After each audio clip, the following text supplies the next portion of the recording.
What is natural? When you read natural flavors on a label, most people don't realize it's often not real food at all. Those hidden ingredients quietly work against how your body feels and functions over time. That's why Just Ingredients uses only real food ingredients, so you know exactly what you're putting in your body. Stop guessing. Start knowing at justingredients.us.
Entering a realm between the hidden and forgotten, a slipstream caught between realities, a secret museum of the esoteric, the private library of shadows, all taking place in a world forged from mystery and caught between logic and myth.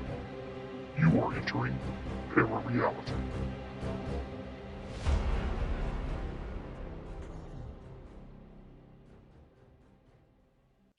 Good evening, seekers of the strange and the unexplained. Welcome to ParaReality, a place where shadows whisper, mysteries linger, and the line between fact and the unknown grows razor thin. I'm Sandman, your guide through the hidden corridors of reality.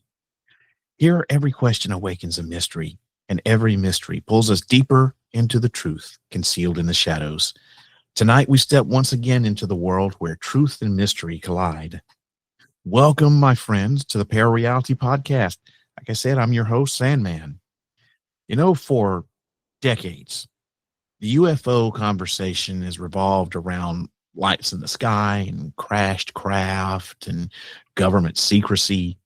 But for a growing number of people, the phenomenon was never something they saw.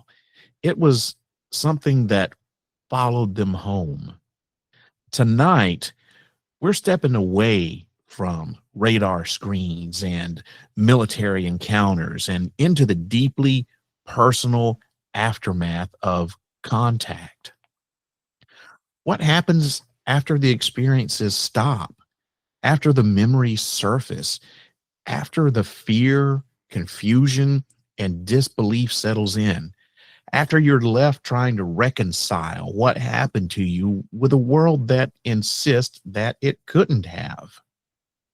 For many experiencers, the real story doesn't end with the Greys. It begins there. The book, Children of the Greys, Aftermath, isn't about invasion timelines or secret space programs. It's about the psychological and emotional cost of long-term contact, the ripple effects across families, and the struggle to make sense out of experiences that don't fit neatly into belief or disbelief. This is part of the phenomenon that rarely gets discussed, the quiet years afterward, when questions don't go away and the answers don't come to us easily. Tonight on ParaReality, we're exploring what remains when the encounters fade and what it means to live with the possibility that contact was real. To learn more, you'll have to tune in, and find out. But first, ParaReality is a proud member of the Evergreen Podcast Network. For more information or to check out other shows on the network, please visit evergreenpodcast.com.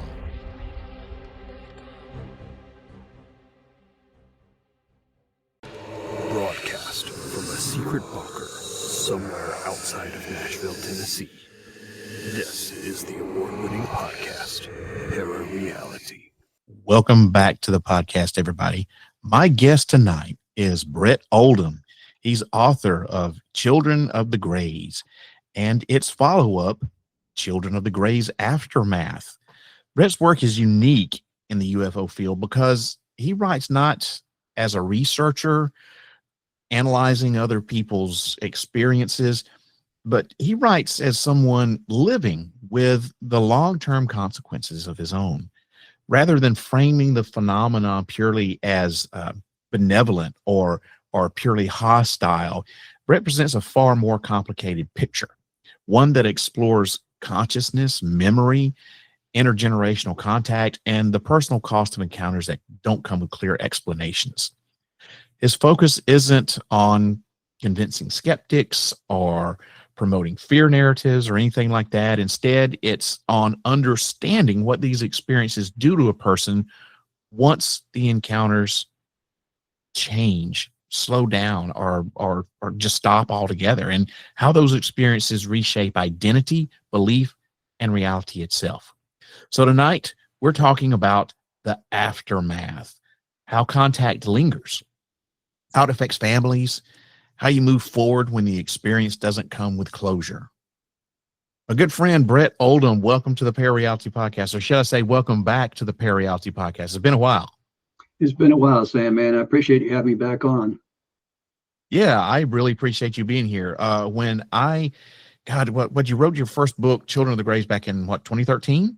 2013, yeah. It's been a while since the follow-up. And I was you kind of dropped off the scene for a little bit, and I was very surprised when all of a sudden it seemed like this book just came out of nowhere, because publicly, like I said, you had dropped off the scene for a couple of years, and now you're back and you've got this follow-up, and I got to say it is something that I don't think that is focused on a lot. I mean, you've got like Whitley Strieber who did his book, but I don't think anyone really approaches the topic of abduction like you do, because your first book, you talked about the abduction and what happened to you, and now we're talking about,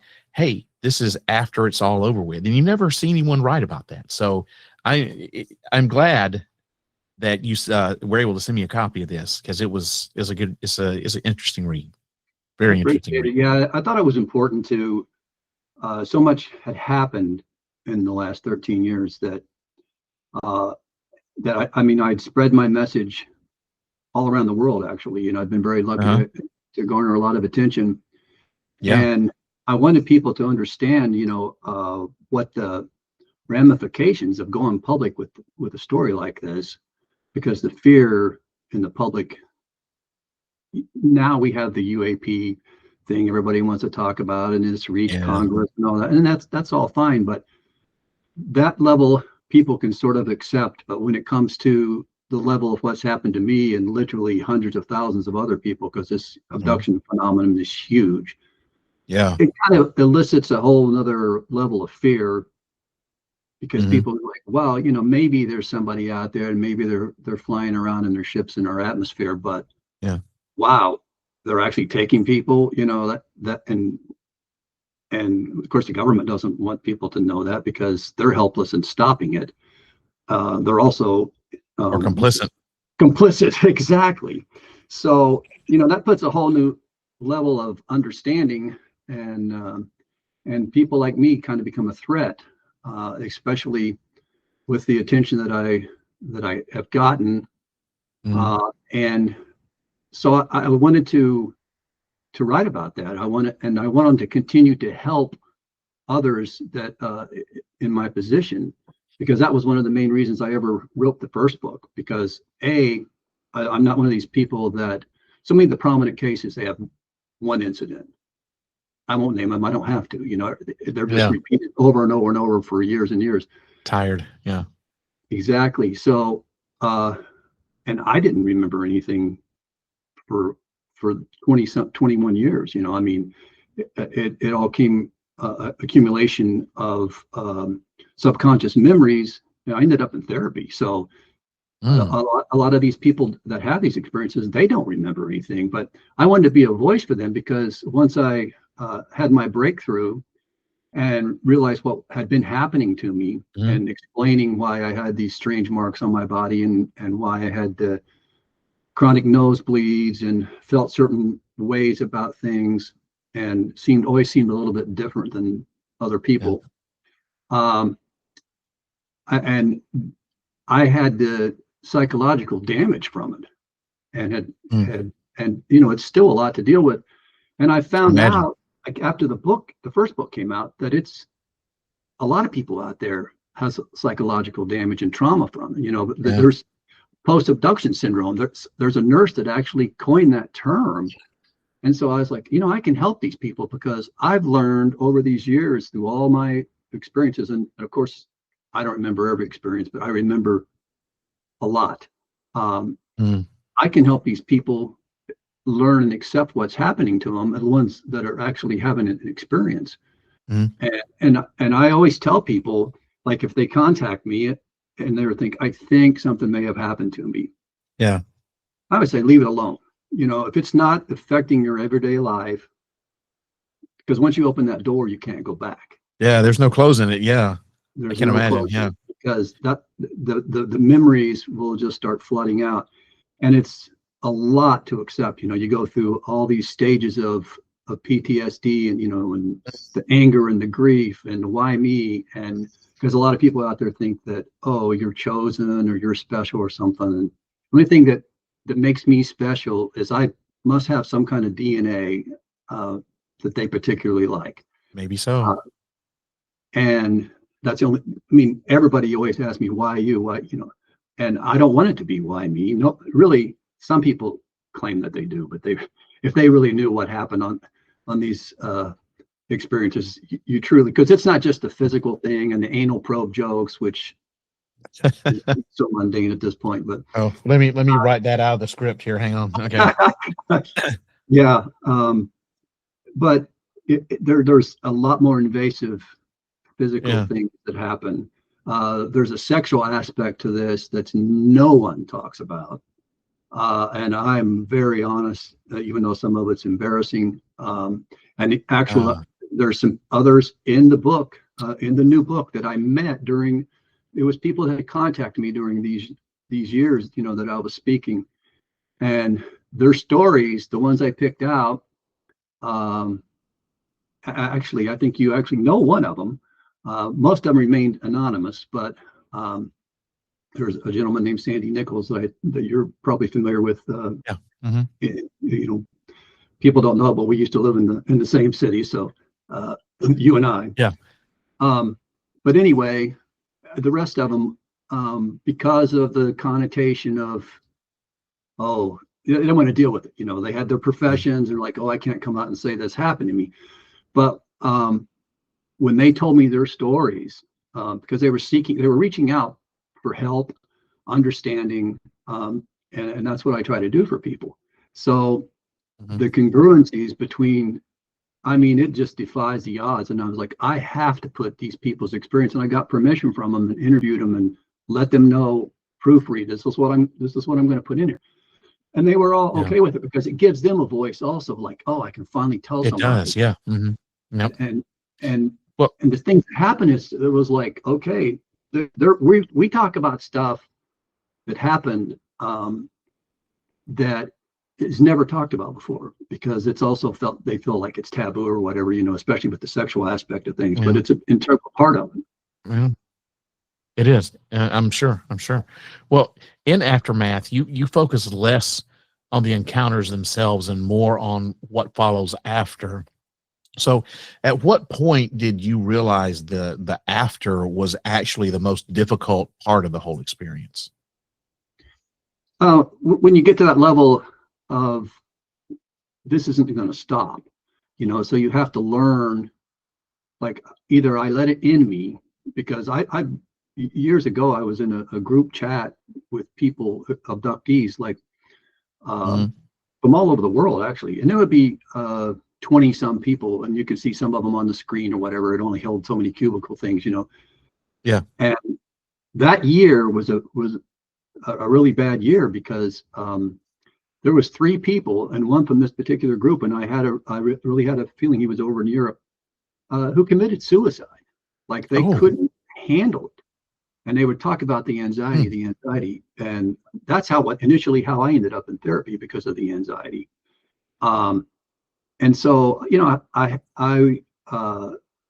was like, look, I got to accept this, or it's going to do me in also, because the you know, agoraphobic and stuff like that. And here I was an athlete when I was younger, so I was in front of people. I'm a musician. I've played lots and lots of shows. Not a person that's has trouble going in public. And I got to the point, like, I didn't even want to leave the house, you know. So it's crippling. So the psychological damage, and so when you realize, you have to change your perspective. You just have to look at things in a different way. And so what I initially started doing, I got heavily into meditation, which was very helpful. Because even when this happens to you, like, your religious beliefs will change.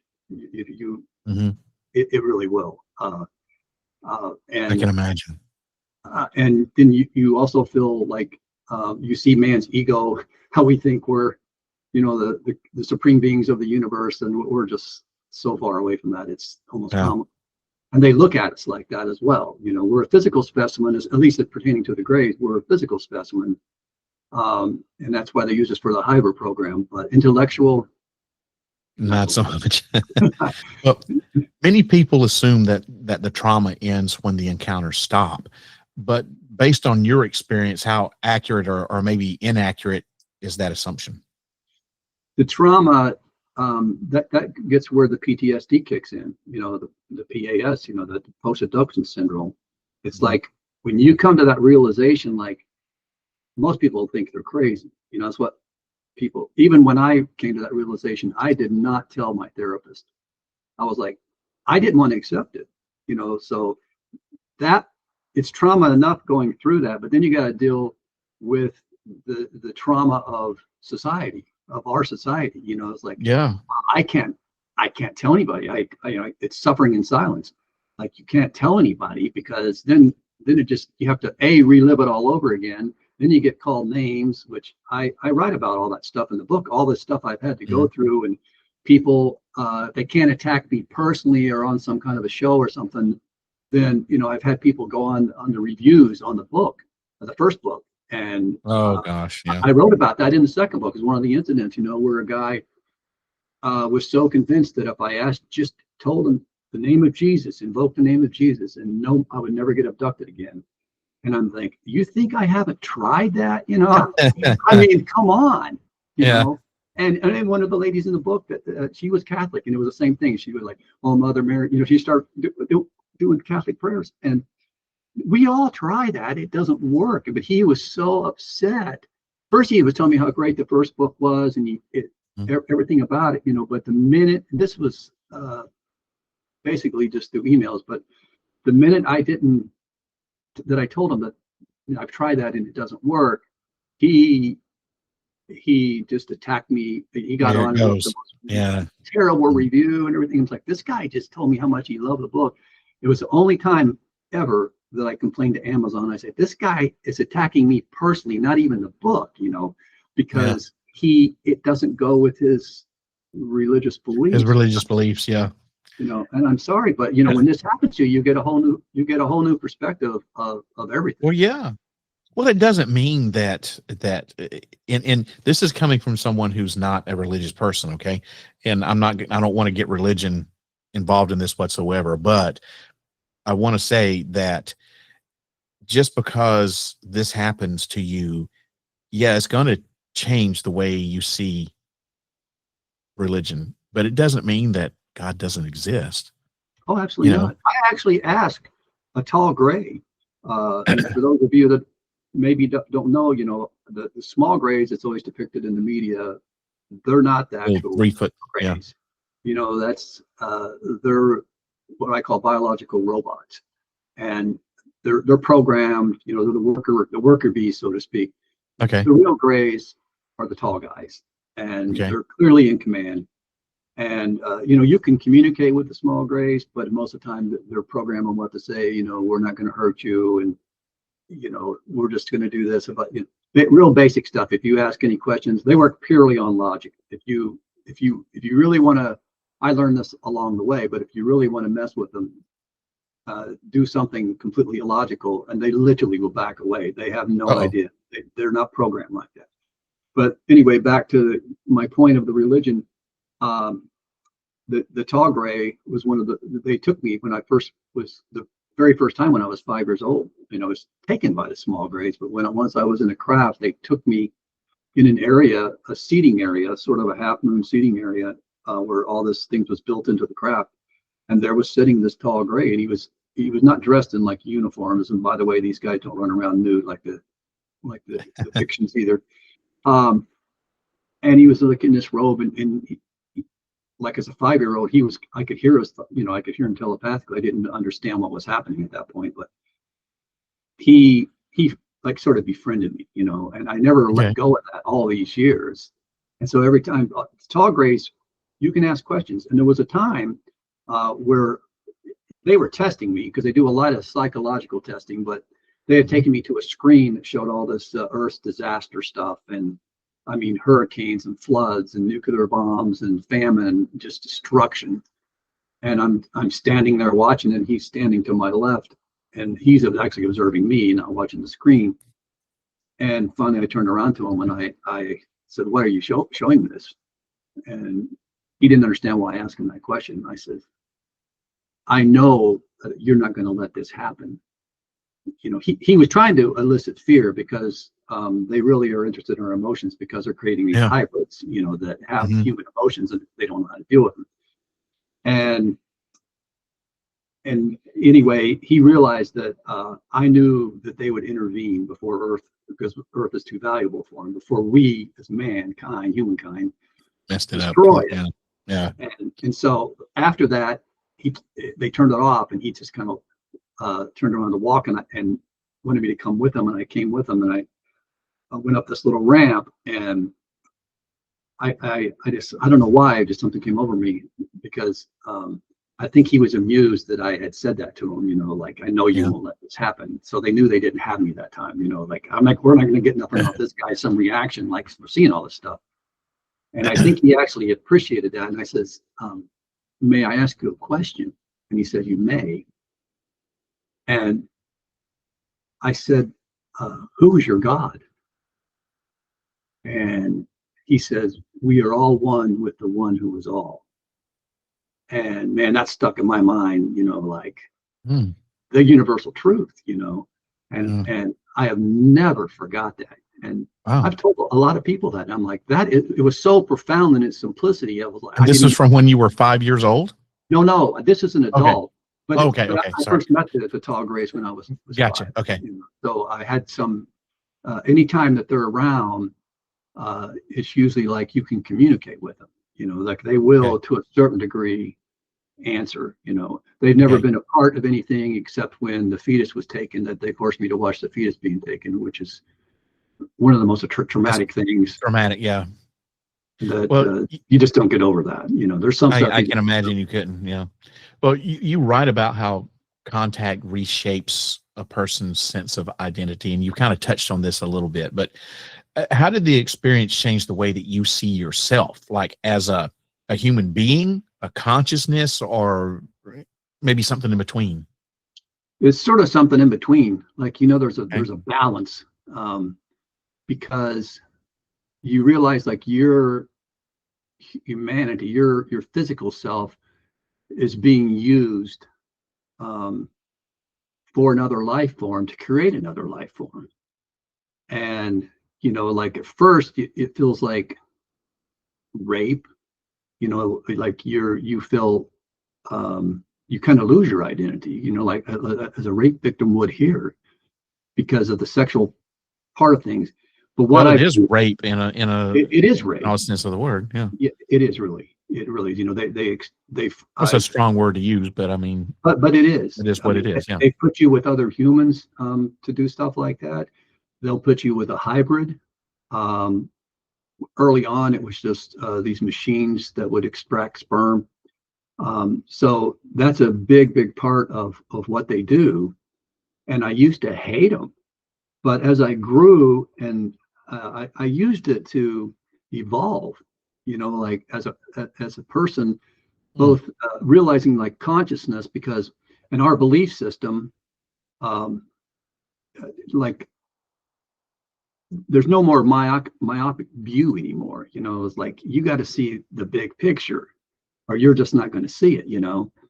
And so that's what I think that's what develops. And then you just realize, like, it goes way beyond just the physical part of things, because look, they're not just they're also interested in our minds and our consciousness. And then from that, what I learned, I started getting into the dimensional aspects of it. And I come out in 2013 and I wrote about the paranormal connection and the psychic connection and the dimensional part of it.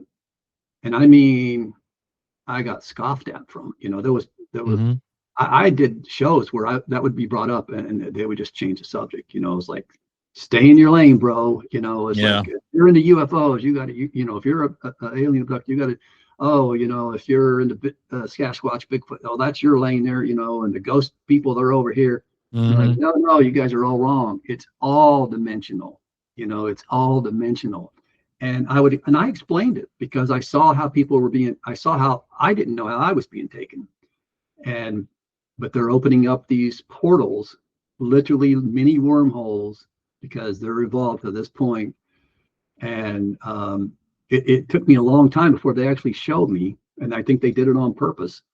But since then, I've talked to countless people. It's like, man, I felt like I got floated through the window or through the ceiling. And it's like, well, it wasn't there anymore, because it's really hard to wrap your head around on quantum physics and stuff. But these guys are so far ahead.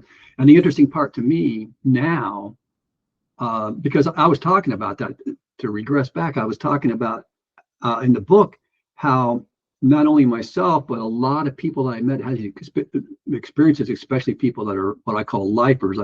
I think Connie Willis from Coast to Coast had told me, he said, I think you coined that term back in 2013, and that was for people like the prison connotation isn't lost, like you're a lifer. Like if they take you more than once, you're probably going to be taken for the rest of your life. And that's another thing that's hard to deal with, because you have the genetic makeup that they like, and they're just going to keep coming for it, And so, but I talked about my theory was that because we're getting taken through these wormholes instantly into their craft, that it changes our vibrational rate. And by that, we're vibrating at a faster rate. So we become sort of, in this dimension, a magnet, so to speak, a beacon for people who have passed and in spirit world, because the dimensions, I think, actually kind of overlap. And I actually met a physicist, quantum physicist, and talked to him about this, and he thought I was right about, and he was telling me like it really made a lot of sense. And I was explaining to him, it kind of does if you think about it, because it happens over and over, and also I think it opens up the same abilities that every one of us have. Is we're not using our own innate psychic abilities, but somehow by being taken through these portals, it does open something up in us. And that's why I got into ghost investigations and stuff, because I was like, I've got these abilities. I kind of denied it for a while, and I can communicate with the other side. I can not only help abductees, I can help people with closure, being this intermediary between the two, And that's led me into that aspect of it, because I wanted to get a positive from these experiences.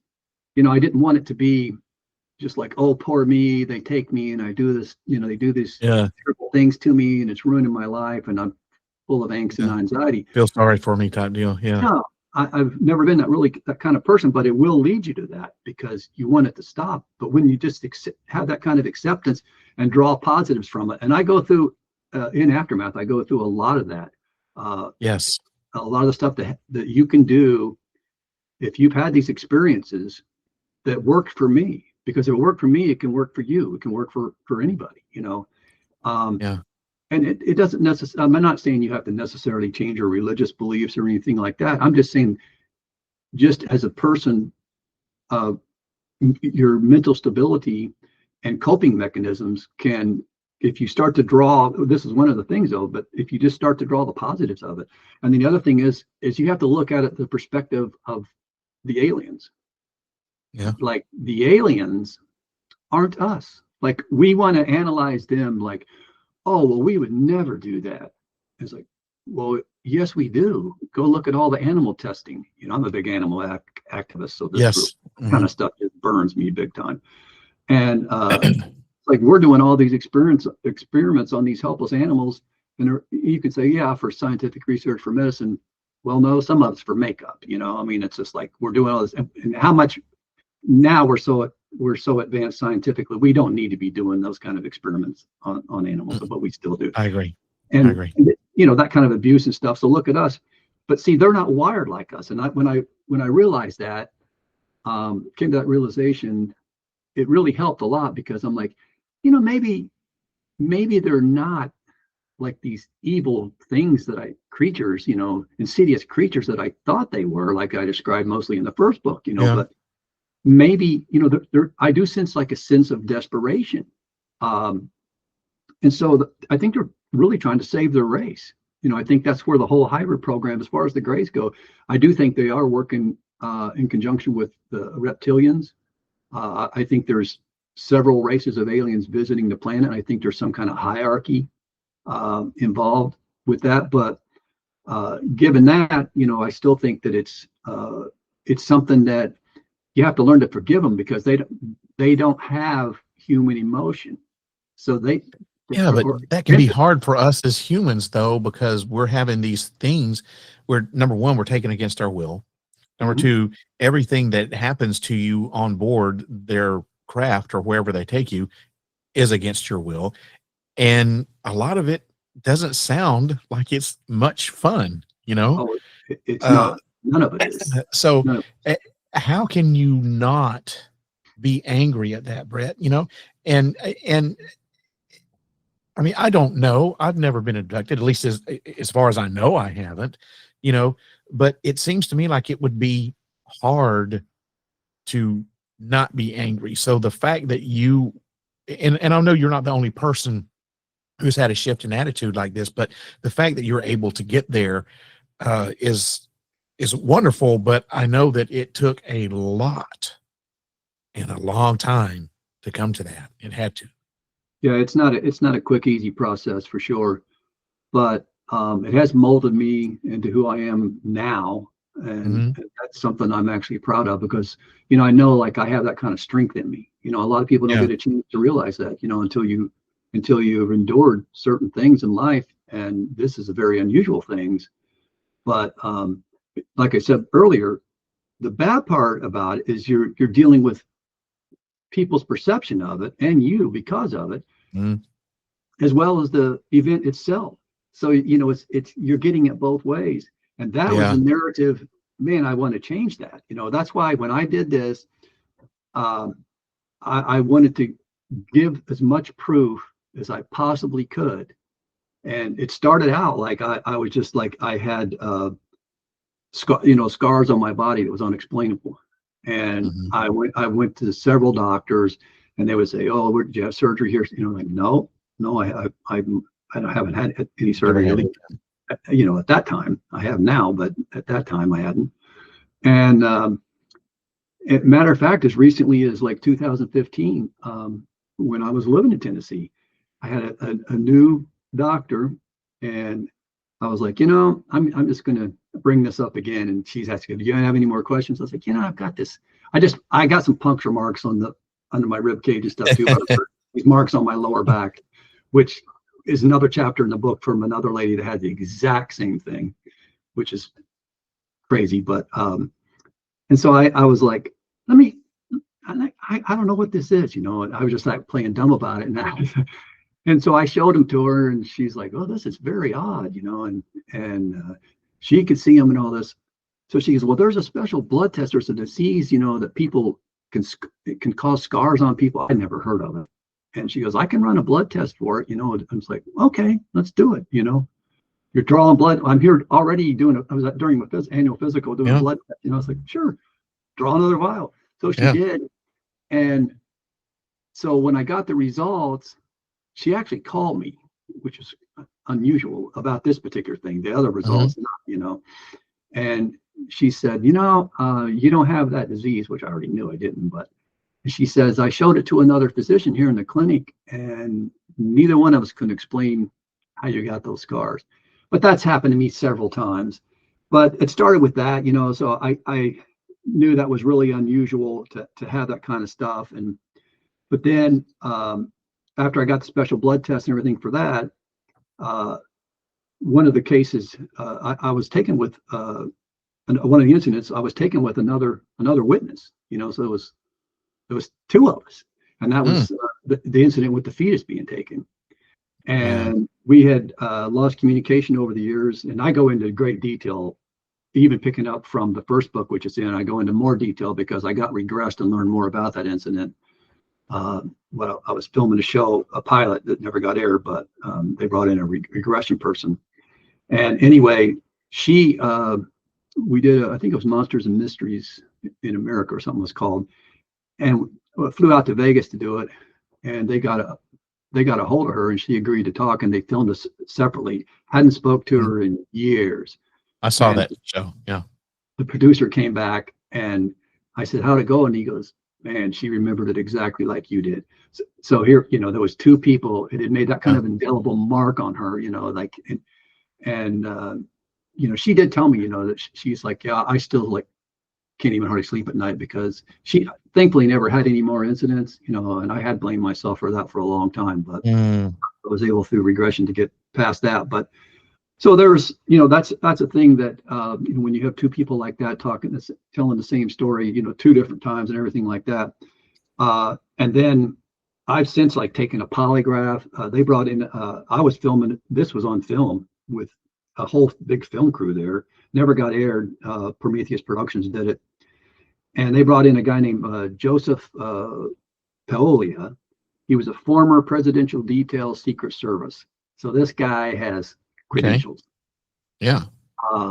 And he did the polygraph on me. So not only was it a regular polygraph with the foremost expert they could find in Los Angeles, there was a film crew there, and there was 3 cameras in the room with me, and there was two producers and 6 or 7 film crew, all these people around everywhere. Yeah. Of course they were being quiet, and I was knowing at that time, or at least I thought it was going to be aired, that countless people is going to see this thing, which it didn't matter to me because I'm telling the truth, and I knew I was telling the truth. So, but I passed that. So it's well, that was that level. But then I took it to another level when in 2000, I think it was 17, I got contacted. Actually, this was the same time frame. During that week that I was filming this pilot, they brought in this Dr. Dario Nardi. He's a PhD professor out of UCLA, won all kinds of awards, neuroscientist. And he did a QEEG brain scan. And that was the same thing. They were asking me questions about my incident, I would describe something that happened to me or whatever. And that works where they wire you up, and whatever triggers locations of your brain, say if it was a lie, it would trigger in an area where your creativity, this lobe of your brain is responsible for creativity. So it would line up, like you're lying. Well, mine, he told me, he's like, you passed with flying colors. He said, when you were talking about the things that happened to you, the section of your brain, your lobe that has to do with memory activated. And he says, not only did your memory lobe activate, you had emotion attached to it, the part of your brain that deals with emotion. to the memory, so it was like double area. Wow. And so I only did that once because that never aired. So they called me back to film another show, which you ended up being on, an episode called The Taken on Ancient Aliens. It's season 13, I think, episode 9. And they filmed me. They called me before I did that show. They wanted to film me again with the second brain scan. And I think I remember seeing something like that. Yeah. They show it on that episode. Yeah. And this time Nick Pope was asking me the questions. And once again, Dr. Nardi, even after we did it that time, he showed me the results like right then. He's like, look, this is the brain. He was explaining it to me. He's like, so no one's ever did that, let alone do it in front of a television crew and have it aired to 2 million people, or more than that around the world, So I kind of almost, by this time, I was starting to get on the radar of people that wanted me quiet. And, and so once that happened, and I gave that kind of proof, that they literally showed up in my driveway in the black SUV and, basically threatened my life. I actually came here twice. And after that, I was like, you know what, this is too much. I've given a lot to help, and I didn't think it was worth it. So that's why I kind of went quiet. That for almost explains 3 years. Yeah. But we're going to have to stop right here because I'm way overdue to do a commercial break. So we're going to pause for the cause here. I'm going to see if I can pay some bills. I'm going to let you guys listen to this, and we will be right back with my guest, author of Children of the Greys Aftermath, Bret Oldham. We'll be back after this. Hey guys, I'd love to hear from you. Do you have a story, a question, or a topic you'd like me to cover? If so, you can reach me directly by email at sandman@parareality.com. Or, for a more personal touch, you can just call the Secret Bunker at 615-461-5001 and leave a message. Just know that by calling, you're giving me permission to feature your voice on the podcast. Again, that number to call is 615-461-5001. You want to stay up to date with all things ParaReality? Then follow me on all major social media platforms. You can find me on Facebook at sandman.parareality, or you can follow me on X, Instagram, Blue Sky, and TikTok by looking for my handle at ParaRealRadio. You can also subscribe to my YouTube channel by looking for ParaReality 1. That's ParaReality with the number 1 behind it. And don't forget to visit my website, parareality.com. That's where you'll find an archive of all of my past podcast episodes for free. You can also find the latest in paranormal news from all around the world under the Para News section. Your support means everything, whether you buy something from my store or leave me a positive review on whatever podcast app you're listening on. A 3-star or higher review goes a long way in helping this podcast reach new listeners, and I would truly appreciate it. Thank you. All right, welcome back, everybody. I'm sitting here with my friend Bret Oldham, author of Children of the Greys, and his latest book, Children of the Greys Aftermath, which deals with what happens after all of these abductions take place. And we've been having a great conversation. And before the commercial break, you were talking about why you took a break from the public eye for a couple of years. And basically was this Men in Black that visited you? Would you describe it as that, or was it the government, or who was it? Neither. It was a sort of a Men in Black experience, but I've been contacted before by these people, and when you say the government, people start thinking like, oh, it's somebody within the administration of the present. Yeah. It's not. That's not even the people that run things. It's truly not. None of those people know anything. So there's a faction of, I guess we can just say, for simplicity's sake, there's a faction of the government that's really running the show. And that's the people who it was. And I had been contacted once before after the first book came out, where I was in Boulder City, Nevada at the time. We're just outside of Las Vegas. And there's a bookstore there. And it's all it has to do with alien stuff. And I can't remember the name of it, but at the present right now. But anyway, it's a small bookshop, sort of a gift shop type thing. It's all alien themed. And of course, I'm going to go in there, Of course. How can you not? Check it out, And I go in there. I was with somebody, but and there was only one person in the store, and there's a cash wrap sort of in the back corner of the store.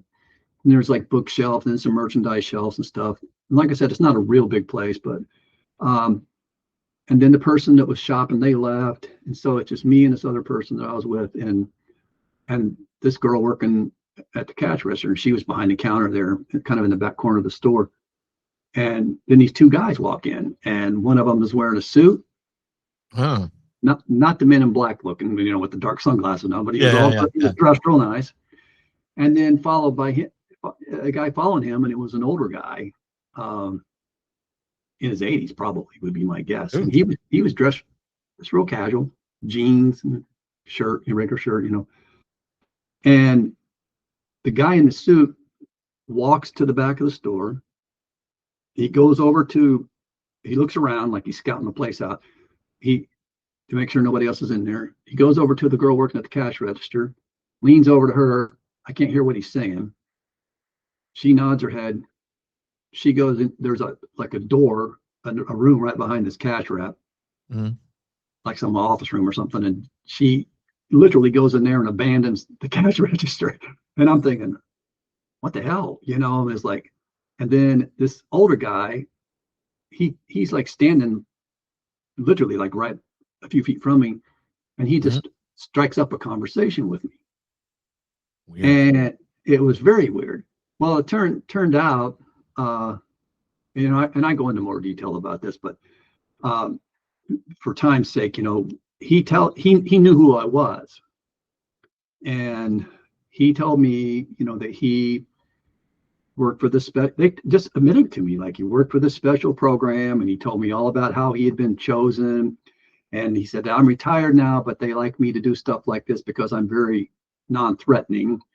And he goes, now that fellow back there, that's a different story. And he's like, pointing to the guy in the suit. And he's standing back there like guarding the store. This guy is like standing like they guard the president, like, wow. Alert, And then he starts telling me about these programs and stuff. And I said, and who were you working with? And they had this mannequin of a tall gray in the corner right by this bookshelf where we're at. He looks up and he points and he goes, that fellow right there. Oh, crap. Yeah. Wow. So anyway, we kind of go on a little bit, and I ask him some stuff. But at the end, like the guy in the suit, he comes out and he's like, so time to go. And he goes, okay. And he turns around and he tells me, he's like, keep up the good work. So I knew, like, at that point, by this point, of course, I knew who they were, I'm like, okay. Because I've always felt like, I say this all the time, I'm slow drip acclimation, like here's a guy that's had these experiences firsthand, not just looking at some lights in the sky. Like, I've had firsthand interaction with these things for years and years. And I'm not afraid of them, on and on, I know how they work. And I'm like, okay, so they're letting me, because I had gotten so much media, like, I'm thinking they like this, like, I'm helping these guys out. So when disclosure really does ever come, then the public will be a little more acceptance of it. Yeah, I see that. Yeah. Because, and I still think that, but what happened is, like, this time around, this is what really confused me, was that here I've given like this loads of proof, like proof beyond anybody that's had these experiences that's ever done, ever. And I did it under the pressure of being televised. Because there's one thing to say, oh, I had a polygraph, where you're in some room with one guy and nobody can prove anything, it's like, But there's people you can get a hold of right now. Erin Ryder, she's very well known in the UFO field. She's had 2 or 3 shows of her own, Destination Truth, and 2 or 3. She was the producer on that. She witnessed it. Okay. But and the other brain scan was televised. So there you go. And I thought, okay, but then not only did they show up and threaten me, all the stuff that I was doing, all the Hollywood stuff, and this is something else I get into in the book, because I want people to know like what goes on behind the scenes with all this stuff, because everybody's like, oh wow, you got on TV and blah blah blah. Seriously, it's not that great, Yeah, I'm sure you got uber rich off of it too. Oh, Yeah. that's another big joke. You just wrote a book to get rich. Are you kidding me, man? Yeah. Time and effort that you have to put into something like that, and then put yourself out there just to be a target for everybody. I did not do anything for money, because first of all, you're not gonna get anywhere. What people think. Nope. But I was able to reach a lot of people with the truth of what's happened to me, and that was the most important thing. And then I was also able to, and still do, help a lot of people. I mean, this book hadn't been out 3 weeks, and I was having people emailing me, and it's like, oh my God, nice. What you said in that book just helped me so much, and I've had all this problems for How did writing? That's why I do it. Well, Bret, how did writing Children of the Greys Aftermath differ emotionally from writing the first book? Was this one harder to put pen to paper to, as they say? It was easier. It was a lot easier, because I was in a different headspace, and and I still have experiences in there, but I did it a lot faster because I just had a lot to go on, and I tried to do it in a way. People said that about the first book. There's other contributors in the first book. This one's more me with stories of a few other abductees, but there's a lot of it that is strictly me. And I wanted it to do real personal. And people said that, a lot of people told me that's what they like about my books, because you don't have to read it in sequential order. You can skip around if you want. If there's something that interests you, it all still makes sense and still fits together. And people might get it for different reasons, but people always like, oh, I just felt like I'm sitting across having a cup of coffee with you, the way you present the subject and stuff, and I like that. I'm glad they feel like that, because that's kind of the way I did it, but I knew there was more that I wanted to tell people, and even the implant thing, I get into that real heavy, and I wanted to present the other people. I wanted to tell other incidents that's happened to me since the beginning, but mostly I wanted to talk about the change that happened to me, like psychologically and personally and as a person, and then to relay that to other abductees and other people. And I want people to know like how difficult it truly is to go public with this. Unfortunately, there's too many people out there that say this happened to them and have no proof whatsoever. There's a couple people out there right now getting a lot of attention that's, to me, totally fraud. I'm sorry. I wish. There's been times that I've thought about like going undercover and just calling these people out, I just want people to show behind the scenes. Like there was the powers that be cut me off out of all television stuff. There was stuff, and I go into great detail, which we don't have time for, where they went in, blackmailed me after that episode where you're appearing in and as an audience member in Pasadena. Right. And that was the beginning of the end of the Hollywood stuff. I had a pilot filmed that got cut. I was booked on flights to go do the Unexplained with William Shatner. Mysteriously stopped everything. That I was getting ready to film the second episode of the pilot because 2 networks wanted it, and I had tickets to go to Arkansas to film the next episode. It all got, and nobody at Prometheus would tell me anything.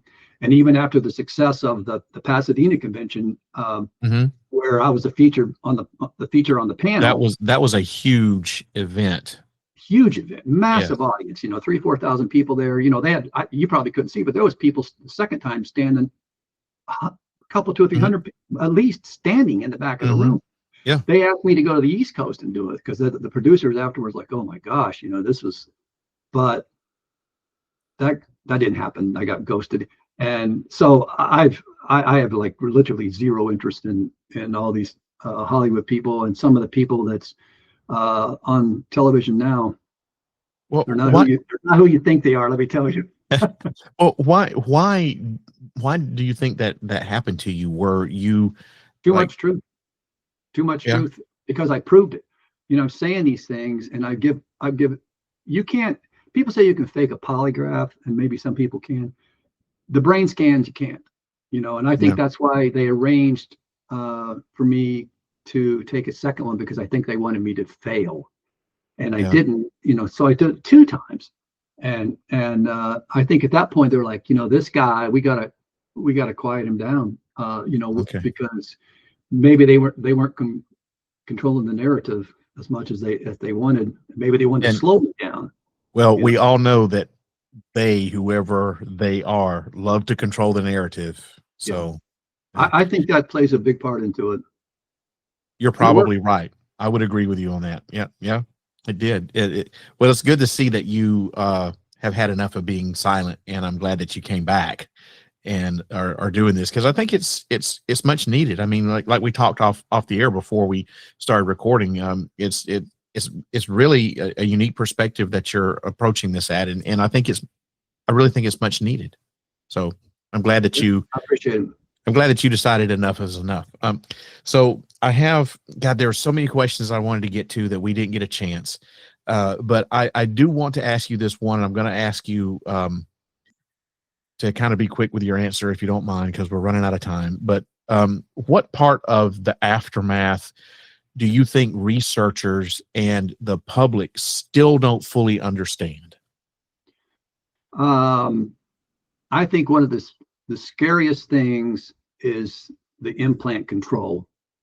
And that's one of the few fears that I have still left with this, because I've been through so much. I've kind of worked really hard on overcoming fear of it or anything associated with it. But I go into pretty in depth about that, and that's an aspect of it that's very rarely talked about.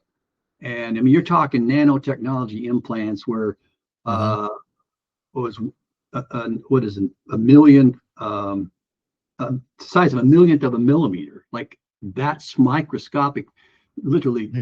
That they have the capabilities of doing with these implants.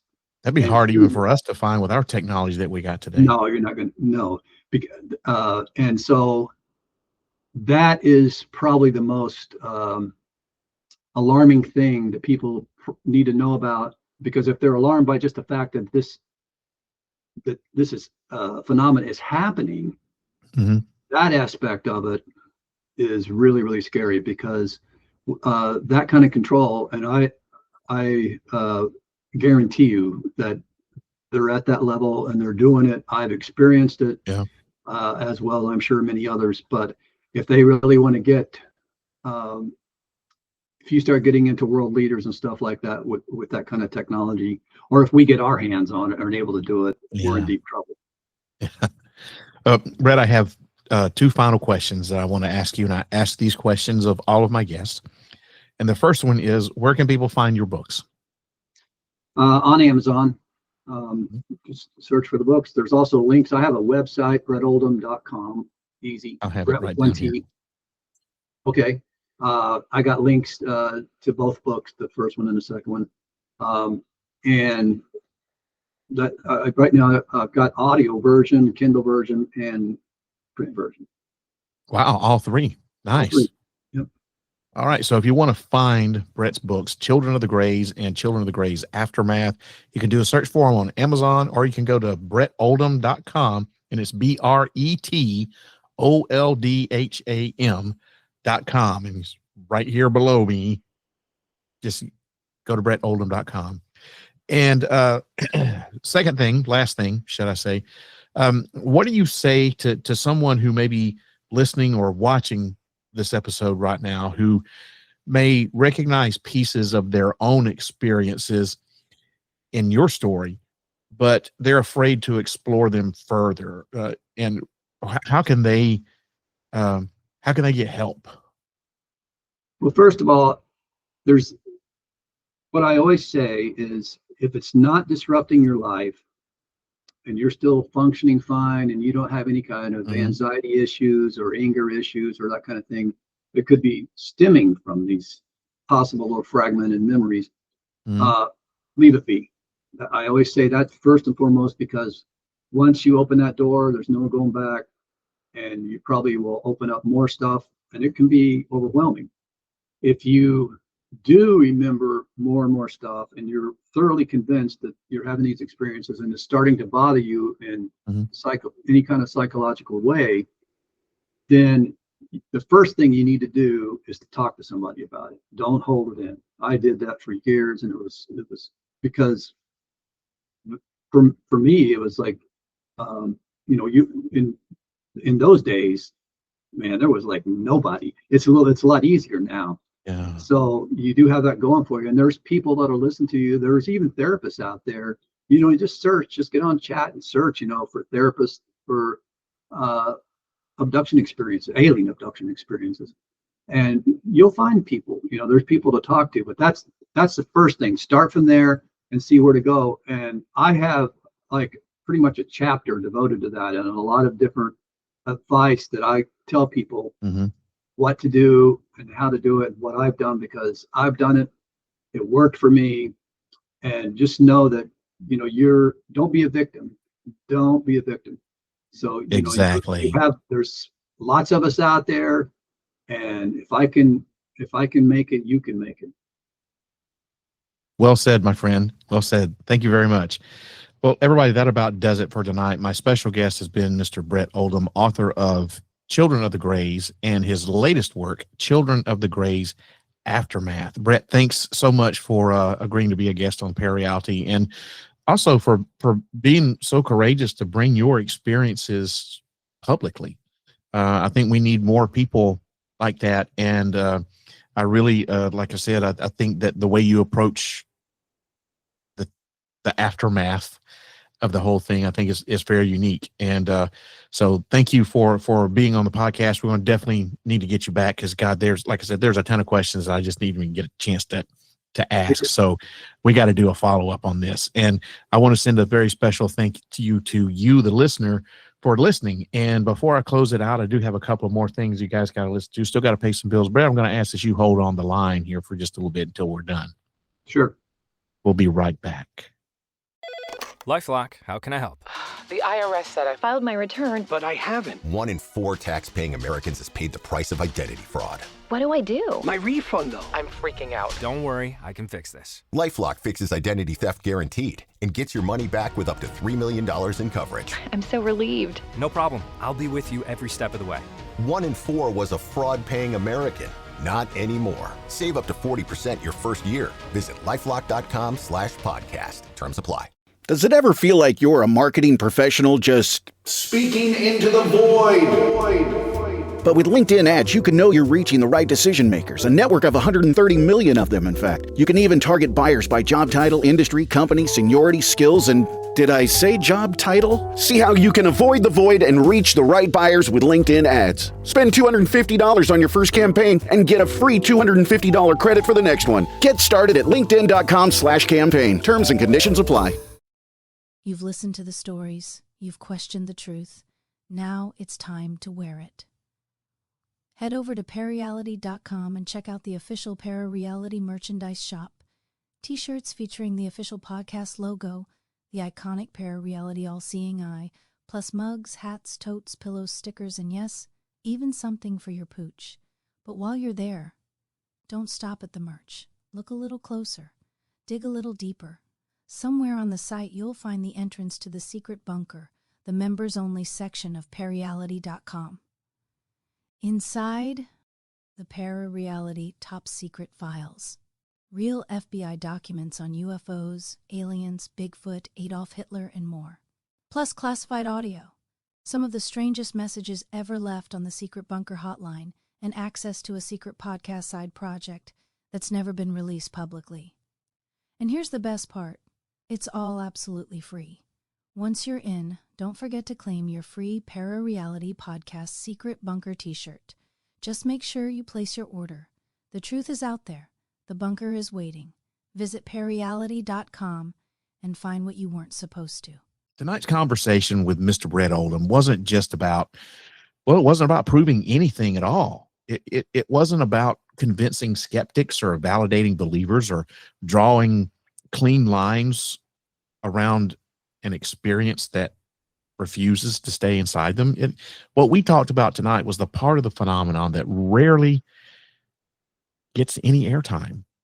It's the aftermath, the years that follow, the silence, and the unanswered questions that don't fade with time.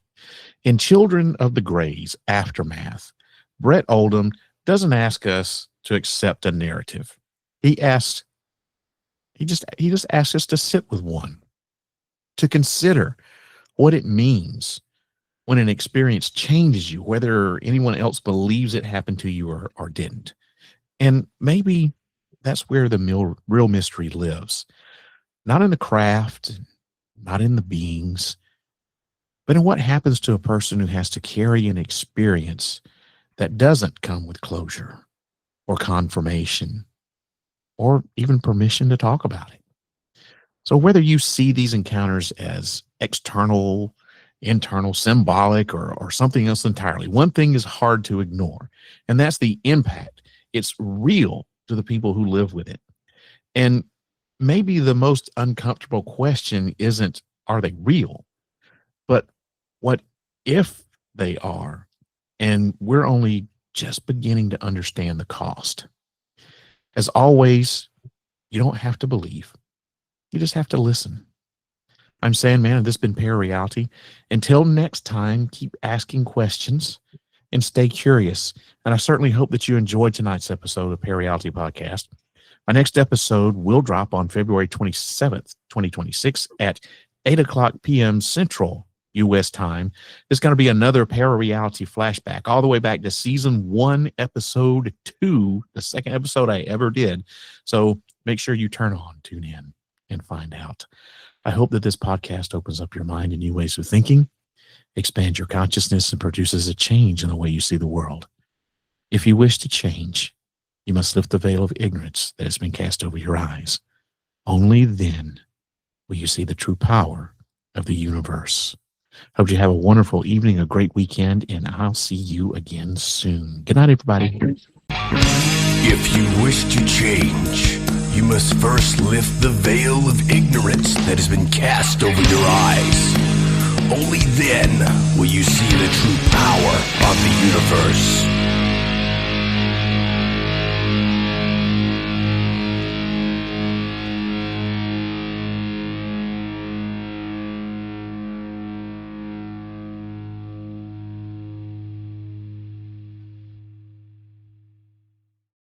This message is sponsored by Greenlight. With school out, summer is the perfect time to teach our kids real-world money skills they'll use forever. Greenlight is a debit card and the #1 family finance and safety app used by millions of families, helping kids learn how to save, invest, and spend wisely. Parents can send their kids money and track their spending and saving, while kids build money confidence and skills in fun ways. Start your risk-free Greenlight trial today at greenlight.com/Spotify. That's greenlight.com/Spotify.